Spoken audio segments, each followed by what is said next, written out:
A.B. Stoddard, it falls upon you to comment on something just handed to me from social media from the insurrection-curious Trump acolyte Republican leader in the House. That would be Mr. McCarthy of California, who wants so very badly to be Speaker of the House.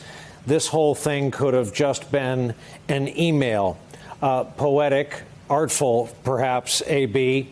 For those who did not listen to every word of Tim Scott's rebuttal, where does this Biden speech put the Republicans?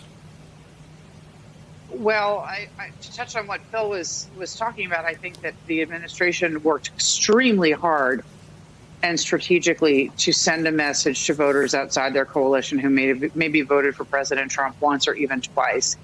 Buy American, stand up to China, lower prescription drug prices, a blue-collar blueprint for new jobs that do not require a college degree or an associate's degree.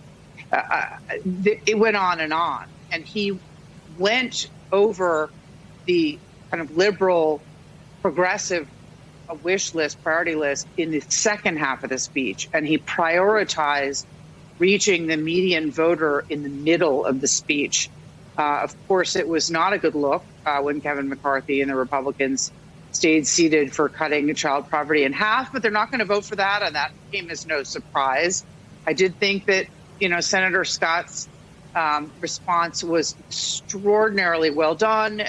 Some of the things he said, you could differ with his policy points on, but setting him up as the responder and not picking some Andy Biggs from Arizona type of Republican member to respond, and then having him kind of be the person who potentially might be going up against Stacey Abrams on these voting rights measures, I thought was very shrewd. But you're going to hear from Republicans that this was all too expensive, and it's impossible now that Trump's out of office to do expensive things.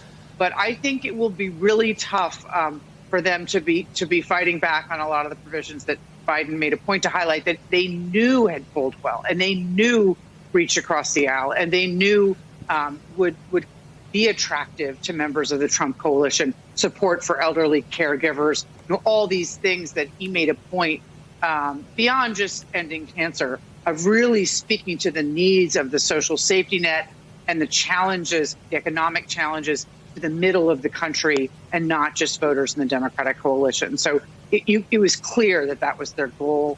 I think they did that effectively. Hey, thanks for watching our YouTube channel. You should know that you can follow today's top stories and breaking news and catch up on your favorite MSNBC shows all in one place. Download the NBC News app today.